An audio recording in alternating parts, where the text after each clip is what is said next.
Welcome to Sounds Like Portraits. I'm Philippe Pongol. This podcast is all about people and creativity. In this episode, you'll hear clarinetist Ismail Lumanovski talking about his special relationship with his instrument and what inspired him all his life. All my life, I always tried to connect with people through my music. This has started when I was 4 years old with my first instrument, which was accordion. I had an instant connection with music, I guess. Instant connection. Do you remember the first time you connected with your first instrument? Yes, I mean, my instant connection was with the accordion. I was actually just looking at it. I didn't even play it. I mean, my family is I come from a musical family, so I had instruments around the house, but I remember consciously looking at the accordion first when I was 4. It was just like a magnet that was trying to get me into it. Was it the same thing with the clarinet?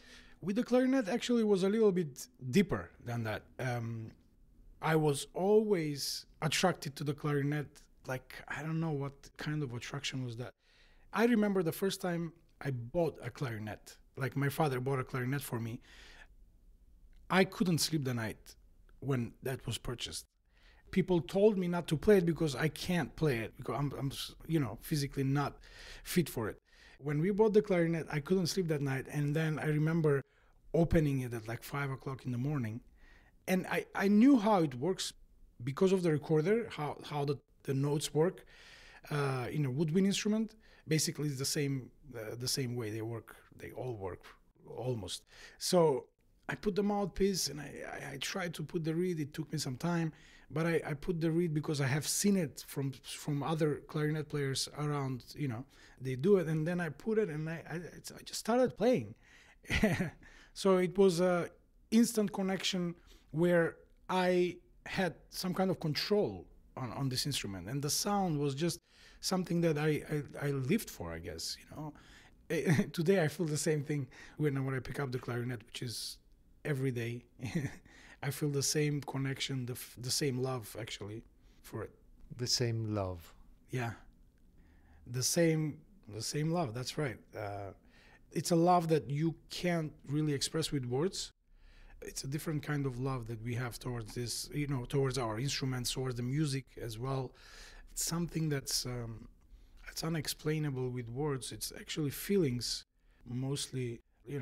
Everyone has a different opinion about what love is and how we feel it and what is it that does to us. But I think this is totally different than any other love that I have had in my life. Towards people, towards my wife, towards my family.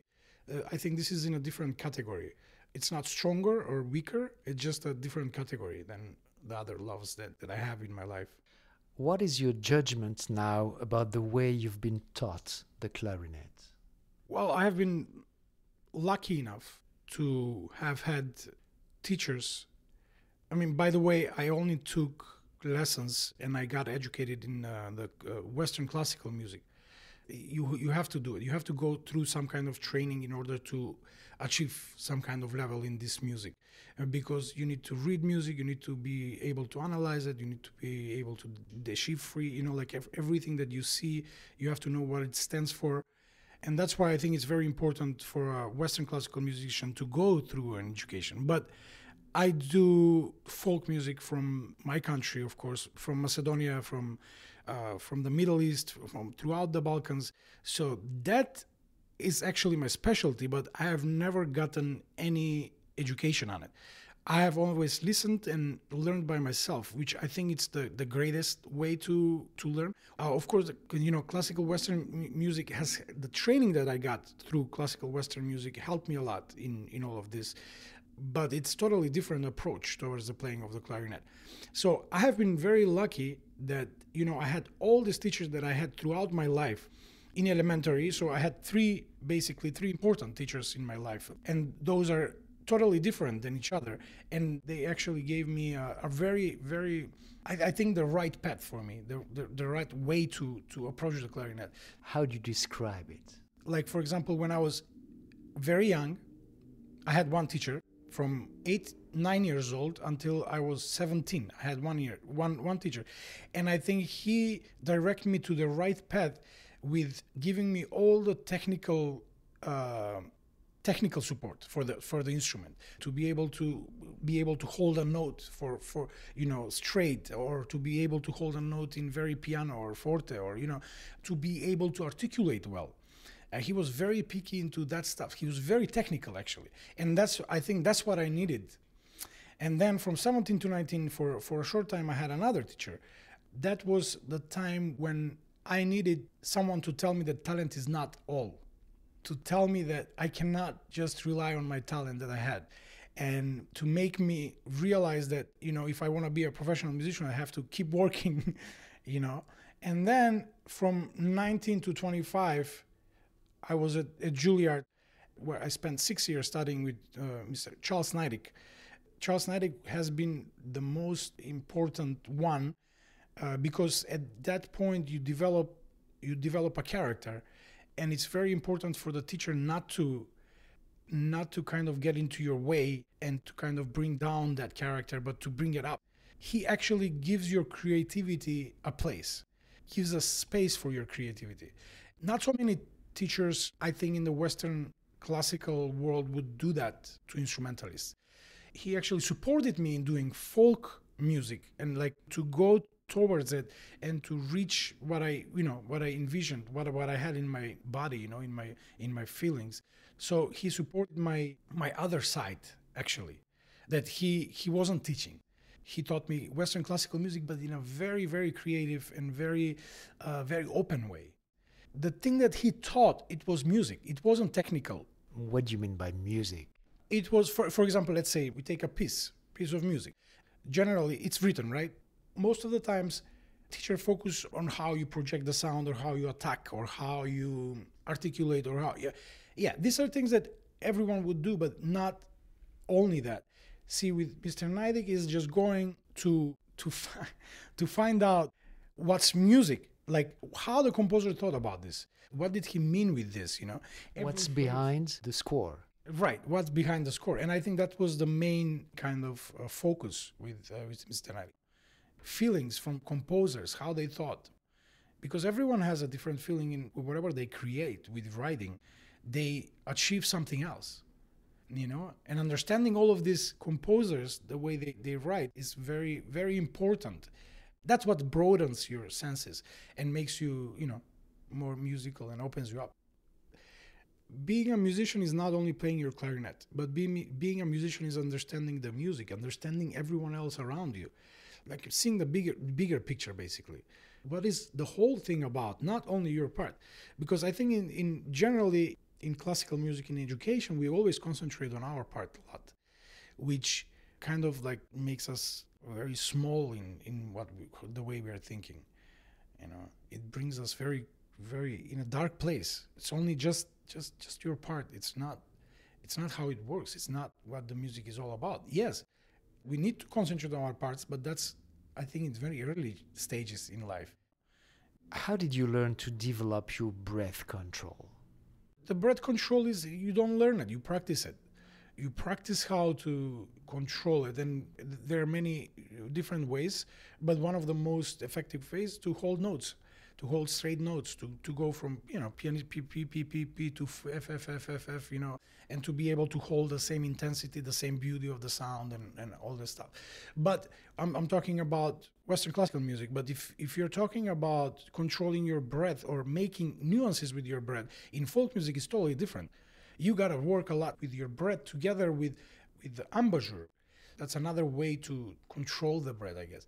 If control means making nuances and being able to manipulate all these breath things, that's what it is then. Talking about breathing, how do you prepare yourself before performing on stage? I don't have a particular way of preparing myself before stage. The most important thing is, of course, to be well rested. If I feel very tired sometimes, which happens because I'm on the road all the time, I travel a lot, I try to, of course, breathe in and out, at certain times, and so that calms your body down, I guess, and that helps. But I don't have any particular ways I never needed to calm down so much or to be able to control my breath before playing. Because anytime I got the clarinet, I'm in control, I feel like. So it doesn't matter, even if I'm not rested well, when I pick up the clarinet, I become a different person. And I can control everything what happens with my body or with my breathing, or that's what I think at least, you know. You know, I have listened to recordings when I have been very tired, and that hasn't been a problem. Because when I get the clarinet, everything changes in my body. Even if I'm very sleepy before stage, like I'm almost ready to go to sleep, you know, I haven't slept for 2-3 days really well, you know. But when I take the instruments, it's just everything changes in the body. I don't know how that works, but It's amazing. yeah, it's amazing, yeah. You mean the contact with the clarinet changes your state of mind, the way you feel? Yeah, of course. Yeah, I think it changes the state of your mind. I think it changes all the molecules inside your body. For me, at least, I don't know. I mean, whenever I pick up the clarinet, you know, it's just my focus is all on that. I can't focus on anything else, and my body feels, I don't know, healthier, I guess, happier. All of these things in a kind of combination. What kind of experience are you looking for yourself when you're performing on stage? When I perform on stage, I don't look for experience. I think the experience happens by itself. It always happens in different ways, even if you're playing the same program. For example, with my band, the New Gypsy All Stars, we have played a tours where we play basically the same songs, like for 15 or 20 times in a row, like in 30 days or whatever. But there is something, of course, the surroundings, the people, you know, the way you feel the place, the energy, you know, it always brings you a different experience, even if you're playing the same music. And of course, you know, if you're playing different kinds of music, of course, it gets you into a different, you know, mode and you experience everything differently. What does the word interpretation mean to you? Interpretation is basically the way you feel a certain piece of music, I guess. If it's written by someone else and you have to perform it, that's interpretation. The way you feel someone else's writing or someone else's ideas, you know, you're portraying someone else's ideas, that's an interpretation. An interpretation, it could be your original tune as well. So basically the way you're bringing it to the listener, the way you feel it, the way you nuance it, breathe with it. Is there a clear line separating your life on stage and outside? I think it's clear. I am very different when I'm not on stage. Something else happens where you're different, not to yourself, but to the other people, to the people that listen to you, or even like closer people to you, very close people to you. They feel you different. You become a different person, I guess.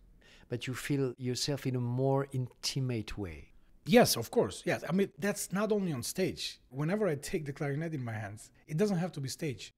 It could be at home. It could be, you know, outside in the door. Anywhere I take the clarinet, I feel different. Not only on stage. Did you learn something essential for your personal life from your experience with your clarinet? I don't think I have learned anything essential. But I think the whole thing is essential. Like the whole me and the clarinet and the whole concept of it, me being with the instrument, is essential. In what way? It's in a way that has changed all my life, and you know, it made me who I am. So the clarinet and you and the clarinet. Right, it's a one whole thing, yes. It's basically me, I guess. Do you like silence? Yes, of course I like silence, especially after I have played a lot. I like silence. After performance, I can't listen to music so much. I like silence. I'm gonna leave the room. Please hold the microphone and add whatever you want to the interview. This has been a great interview. I didn't expect questions like this. Usually people ask very, very concentrated questions, like I guess pre-made and thought. I pretty much enjoyed this conversation a lot. It made me say things and actually think about things that I have never thought. I thought it was a great interview. Thank you so much for having me. Happy listening. Okay. Thank you, Ismail Lumanovski, for sharing your story. This is Sounds Like Portraits, a podcast by Philippe Ongar. Music, Charmeuse de Serpent, composed and conducted by Olivier Glisson. See you soon for the next episode.